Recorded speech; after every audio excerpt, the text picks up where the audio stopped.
Hello বন্ধুরা, আজ আপনাদের কাছে ছোলা দিয়ে পেঁপের ডালনার রেসিপি নিয়ে এসেছি। তার জন্য পেঁপেগুলোকে আগে থেকে ছোট ছোট করে কেটে রাখতে হবে। ছোট কিন্তু খুব ছোট না। এইবারে তেল গরম হয়ে গেছে, মা তেলে 5 ফোড়ন দিয়ে দিয়েছে। আর বলে রাখি, ছোলাটা আগের দিনই ভিজিয়ে রাখতে হবে। এইবারে মা কেটে রাখা এবং ধুয়ে রাখা পেঁপেগুলোকে দিয়ে দেবে। খুব ছোট না, মাঝারি আকারের কেটেছে মা পেঁপেগুলো। এবারে পেঁপেটা দিয়ে দিল। এইবারে এতে দেবে পরিমাণ মতন নুন। খুব বেশি নুন দিতে হবে না, কারণ এটা একটু মিষ্টি তরকারি ভালো লাগে, সেই জন্য একটু কম করেই নুন দেবে, কারণ এটা একটু মিষ্টি মিষ্টি তরকারিতে ভালো লাগে, রুটি তরকারি সব কিছু, রুটিতে, ভাতে। এবারে ভিজিয়ে রাখা ছোলাগুলো দিয়ে দিল।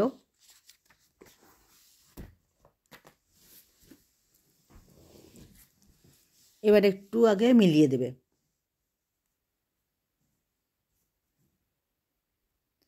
এবারে দেবে নুন পরিমাণ মতন, পরিমাণের থেকে একটু কমই, কারণ এটা একটু মিষ্টি তরকারি খেতে ভালো লাগে, সেই জন্য একটু কমই নুন দিল।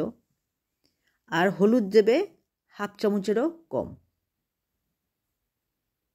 হলুদ হাফ চামচেরও কম একটুখানি দিল, বেশি হলুদও এতে ভালো লাগে না।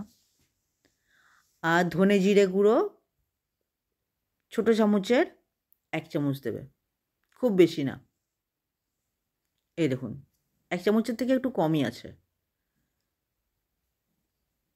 ধনে জিরে গোলমরিচ গুঁড়ো মিক্সড করা আছে, এতে ধনের পরিমাণ একটু বেশি আছে, জিরে একটু কম, আর গোলমরিচ জিরের মতনই একটুখানি। এবারে এটা একটু কষে নেবে ভালো করে। ভালো করে না কষলে হলুদ আর মশলার গন্ধ করবে। এতে একটুখানি মা জলের ছিটা দিল, সামান্য। এবারে এটা ভালো করে কষবে। এতে মশলা বেশি লাগে না, হলুদও বেশি লাগে না। এখন মনে হচ্ছে হলুদটা বেশি, কিন্তু পরে দেখবেন হলুদটা খুবই কম।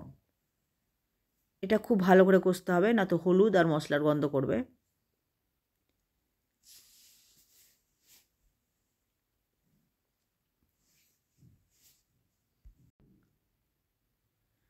এবারে ভালো করে কষার পর মায়েতে একটু জল দিয়ে দেবে।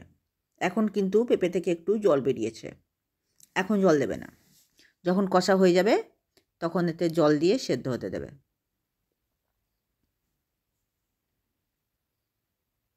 মাঝে মাঝে একটু নেড়ে চেড়ে উল্টে পাল্টে আবার ছেড়ে দিচ্ছে। এক পাশটা হয়ে গেলে আবার উল্টে দিতে হবে, নেড়ে চেড়ে একটু কষিয়ে নিতে হবে ভালো করে, তাহলে হলুদ আর মশলার গন্ধ করবে না।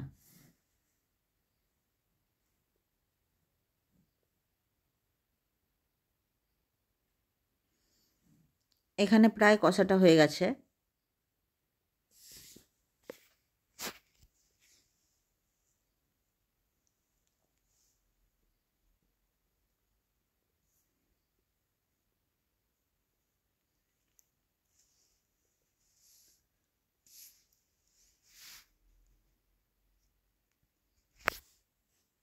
এবার একটু জল দিয়ে দিল।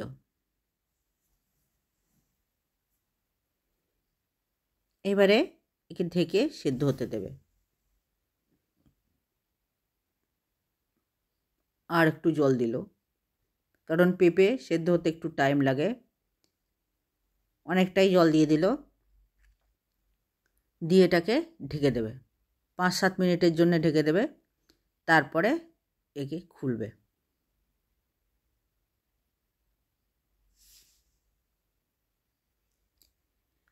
এখনও জল আছে, মা খুলে দেখলো এখনও জল আছে, তাও একবার নেড়ে দেবে, আবার কিছুক্ষণের জন্যে ঢেকে দেবে।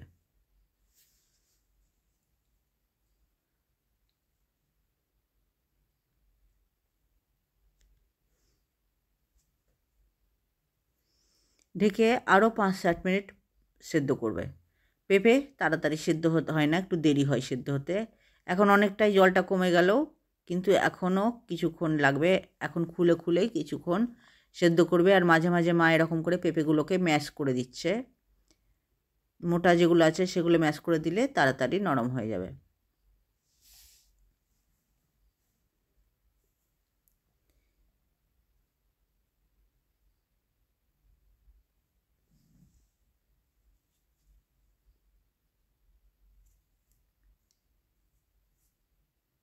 পেঁপে প্রায় সেদ্ধ হয়ে গেছে।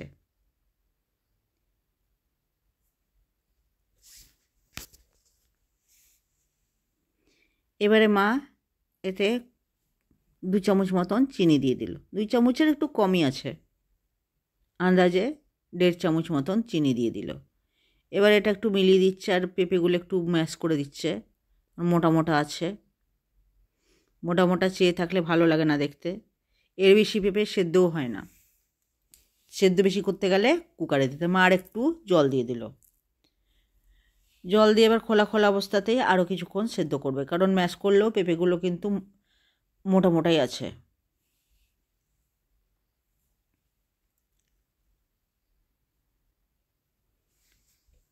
আরও কিছুক্ষণ সেদ্ধ করে নেবে।